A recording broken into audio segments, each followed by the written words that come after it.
Bonjour à toutes et à tous, je suis Astronomie et je débute sur YouTube dans le domaine de l'astronomie.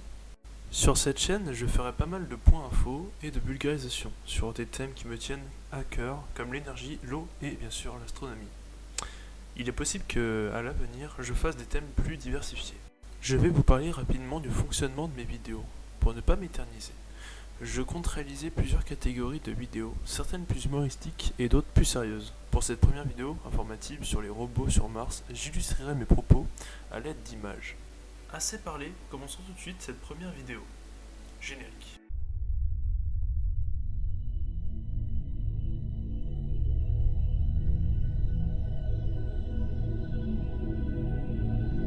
Vous le savez sûrement, le robot Perseverance a été envoyé le 30 juillet 2020 et est arrivé sur Mars avec ses 1024 kg le 18 février 2021 dans le cratère d'impact G0. L'un des objectifs de la mission de ce robot est de trouver potentiellement des zones où la vie aurait pu exister dans le passé. Des analyses menées par les scientifiques nous ont montré que la vie en surface était inexistante. Cependant, le cratère G0 serait apparemment un ancien lac, ce qui laisse suggérer que la vie aurait pu exister à cet endroit précis. Perseverance donc embarque avec lui une multitude de caméras, dont une caméra sur son bras lui permettant de pouvoir s'auto-analyser dans le but de se remettre soi-même en état de fonctionnement en cas de besoin. À son bord se trouvent aussi plusieurs mini-labos, dont un banc d'essai de mini-usines. Celle-ci devrait être capable de produire de l'oxygène et de l'eau à partir d'hydrogène et de CO2, en réalisant une électrolyse et la réaction de Sabatier. L'hydrogène devra être envoyé, mais le CO2, lui, devrait théoriquement pouvoir être prélevé sur Mars grâce à cette technique. 6 tonnes d'hydrogène permettraient de créer 112 tonnes d'un mélange méthane et d'oxygène. Ce mélange pourrait être utilisé comme carburant pour potentiellement un retour sur Terre. Vous l'aurez donc compris, ces petites expériences pourraient potentiellement nous aider à un voyage Mars habité.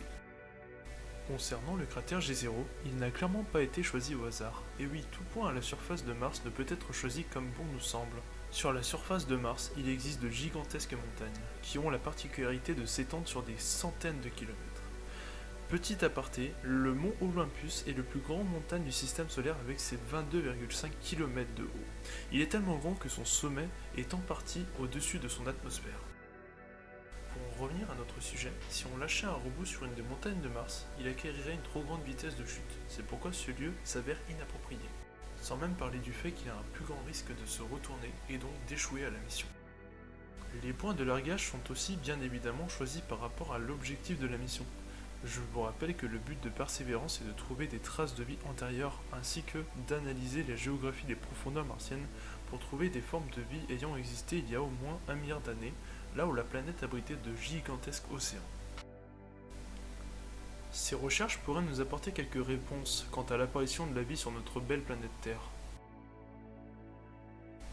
Persévérance embarque des caméras et des outils d'analyse, mais pas seulement. À son bord se trouve un petit drone appelé Ingenuity.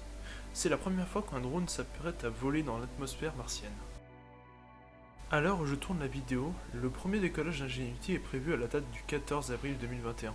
Cependant, quelques problèmes techniques ont été détectés par la NASA, ce qui pourrait retarder son décollage.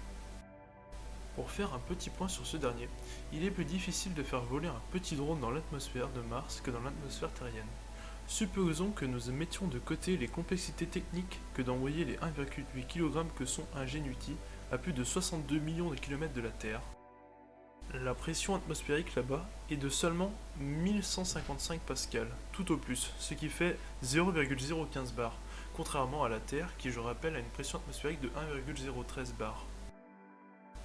En effet, faire voler un drone ou un hélicoptère repose sur le même principe, celui de faire tourner une hélice à une vitesse assez grande pour envoyer de l'air en dessous de l'appareil, ce qui fait décoller le drone ou l'hélicoptère.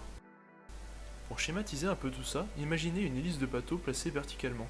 Lorsque celle-ci tournera, elle éjectera de l'eau vers le bas pour se propulser vers le haut. Maintenant, si l'on remplit sur l'eau que je souligne est nettement plus dense et plus lourd que l'air sur Terre, il nous faudrait alors une vitesse de rotation plus accrue et un appareil plus léger, si on suit mon raisonnement. Eh bien, imaginez à présent à la place de l'eau que nous ne mettions pas non de l'air de la Terre, mais l'air de Mars avec une pression correspondante à 1,48% la pression de la Terre. Voilà toute la complexité auquel a dû faire face ces brillants scientifiques pour envoyer ce drone de 1,8 kg sur Mars.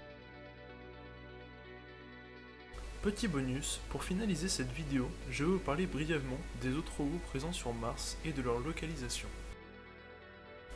Nous avons pour commencer Mars 2, envoyé par l'URSS en 1971, qui s'est écrasé sur Mars. Mars 6, envoyé par la mère patrie, qui a eu des problèmes lors du largage. Du côté de l'oncle Ben, nous avons un petit peu plus de réussite. Pour commencer, Viking 1, envoyé en 1976, qui a réussi à se poser et à donner un signal, mais le contact a été perdu en 1982. Mais aussi Viking 2, qui a réussi son largage, le contact a malheureusement été perdu en 1980 lui aussi. Un petit peu plus optimiste, Mars Pathfinder, envoyé en 1997 d'une masse de 264 kg. Elle est toujours active encore sur la planète à l'heure actuelle.